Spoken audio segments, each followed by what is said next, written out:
Welcome back to Etheria Restart. Today I'm here to share with all of you my Aurora Inferno team. Going to break down all the Animus utilized and basically how the battle goes. I have Hermes with me here today to help me out through this discussion. And before we get into it though, if you never played Etheria Restart, I have a QR code right here, a link in the description. Both get you the game for free and 10 free summons whenever you download the game. On top of that, we need to thank Etheria Restart for sponsoring the video. Hermes, we got a 5 Animus team here. I want to go through each of the Animus and talk about how they work and how this team is so effective and so quick. Oh yeah, this one is a fun one. I think Aurora is really a very valuable because of all the gear you get from Aurora. It's a very valuable boss to be able to take down. So this is really going to be a fun one, I think, because we've also done guides, I think, on every single one of the Animus. So people, if they need more info about any of the Animus in the video, obviously just go back and look at any of the guides as well on any of them. Which really that makes it easy for everyone because you just go follow whatever our guides say, and then you build up the team, and it's nice and easy. It's as if we planned it that way, man.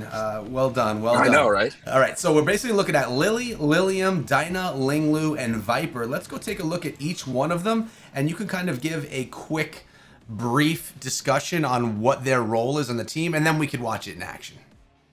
Yeah, so Lily obviously is there with the A1 counterattacks and turn meter boosting for Lilium, as well as that S2 that really is going to be able to boost up both the speed of all of your allies, as well as the crit damage and the turn meter of Lilium. And then that S3 is really there to reset the cooldowns of, again, Lilium, to make sure that she's doing enough and getting all her damage and that she needs to be for this battle. So she's basically there just to boost Lilium up, make sure she's doing enough damage to get the run done.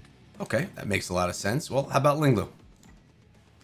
Linglu is going to be there. So obviously Aurora, there's a heal check where you have to do a certain amount of healing in order to be able to have the damage mitigation removed. So the Aurora puts out a 90% damage mitigation debuff on your team that isn't removed until you do enough healing. So Linglu on between getting her S1 maxed, getting her in that supernova, then her S3 is then able to care of all that heal check and make sure that your team is in the proper position to do enough to be able to then do the damage and basically enable Lilium as well as keeping your team topped up in this battle. All right, cool. That makes a lot of sense. Thanks for breaking it down. Next up, we have Lilium. Lilium, the big damage dealer. What makes her so great in this team comp is that no one in the team actually brings increased attack, but she brings the increased attack on her S3, and then Lingluo is able to extend it with her S2, so she's able to keep up that increased attack without having to bring someone else to do those buffs for you, and that makes it really easy to use her in a team like this. Got it. All right. I'll tell you what, though, on top of that, man, complete side note, I think she's my favorite looking Animus inside of the game. I think she's awesome. All right. Yeah, Ooh, those weapons are so sick. just the whole kit just looks great. All right, let's go on to the next one, which is Viper. Viper, he's the buff stripper, right? So you've got to make sure that you can get enough damage dealing debuffs out on the other team. So you've got to strip that as well as putting out the decreased speed to slow down Aurora and the side adds, as well as being able to then also put up the decreased attack to make sure that they don't do too much damage to you. Okay, makes a lot of sense. And then we're finishing up here with Dinah. The damage boosting goat. Maybe not. We'll call it a goat. People will get all upset, but she is so good. She does so many damage boosting debuffs that she is really, really good for this team comp, making sure that everyone's got enough damage boosting potential in their kits. So she's a really good one to have. All right, good. Well, that's all 5 of them. You broke them all down pretty simple, making it really self-explanatory on what they do and what their role is inside of the battle. Let's dive in to the first battle and see how it goes, and you can kind of walk us through. Sound good? Yeah, sounds good. So one important thing as we get started with this battle is obviously to remember. So something important is that you want to make sure Lily's obviously more than likely going to go first, and she should, in all your team comps, should be one of the fastest Animus in your account. Either way, she does that turn meter boost on Lilium with the S2 ability. You want to make sure that Viper, Linglu, and Dinah, however you say her name, Dinah. all 3 of them still go before her. So you'll see on your account, you actually only have Lilium right now at 280, wait, what is it, 180 speed, I think? Only 180 speed. simply just to make sure that all three of those other Animus go before she does, so that you can get the heal off, the debuffs out, and the buff strip all done before she goes. And so it kind of all works together really well in this team. Actually lowered her speed a little bit. It's just so that Yeah. it could all work out. All right, now another question I have is there any clicking or anything that you want to do? Is this a full auto team? Like how is it set up? You know, how easy is this team to run? It is a full 100% auto team. Love As with those. most of these things, I always like to make sure that up in that top right corner, I've got that target set up in the battle settings to make sure that the boss is prioritized when it needs to be. Obviously, right now it's not, so I'd say you just want to turn that on and make sure Aurora is the #1 target, because that's the only one you're really ever going to need to hit for this battle to succeed.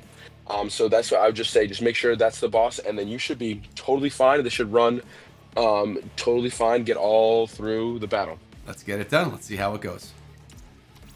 Starting it out. Take us through. So you're going to see, like, obviously, Aurora puts out that curse shield out on you. Lily's going to boost up, but Lilium doesn't go in front. You get out that strip off, and you get the healing going off here, and then you're going to get the debuffs coming out, and then Lilium's going to come in with a nuke once those debuffs are put out. I love listening to you do it in 3 times speed, where it's so fast you have to be so quick on everything that you're saying.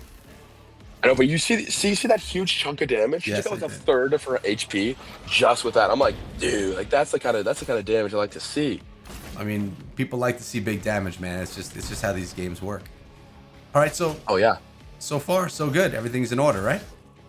Oh yeah, this is going great. And what's also nice with Lilium is that on her S1, she actually heals herself up a little bit.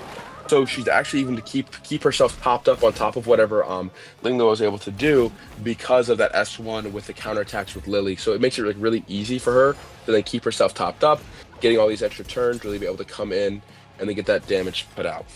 No, I mean, this is a piece of beauty, this team right here, man. I absolutely love it. I'm a huge fan of full auto teams that are just tuned perfectly, and this is exactly that. It should be done in a few moments, and then everyone's gonna get to have the understanding on how to get this one done themselves. Yeah. Now, obviously, you did run into some issues where I don't know. I think it happens sometimes with like the decreased speed doesn't always land, and you get the curse shield comes back up on your team, and so then you just kind of basically it takes a little bit of a longer run, but then you're able to kind of get that finished off, and then the boss taken out, just like this, where we're coming in. Oh my gosh, it's literally on a hair of HP. What are we doing here, guys? That's okay. We got it done. We got it done. Dude, I appreciate you coming through, breaking down the team. I think that it's really important, not just to talk about the Animus, but to talk about how the Animus all work together in conjunction to take down the boss. You did a nice job here today with that. So thank you. I always appreciate you supporting me, both on how I play the game as well as how everyone else learns to play. Again, thanks to Etheria Restart for sponsoring the video. Make sure you subscribe to the channel and follow all of our guides on the Animus teams and more. See you guys in tomorrow's video.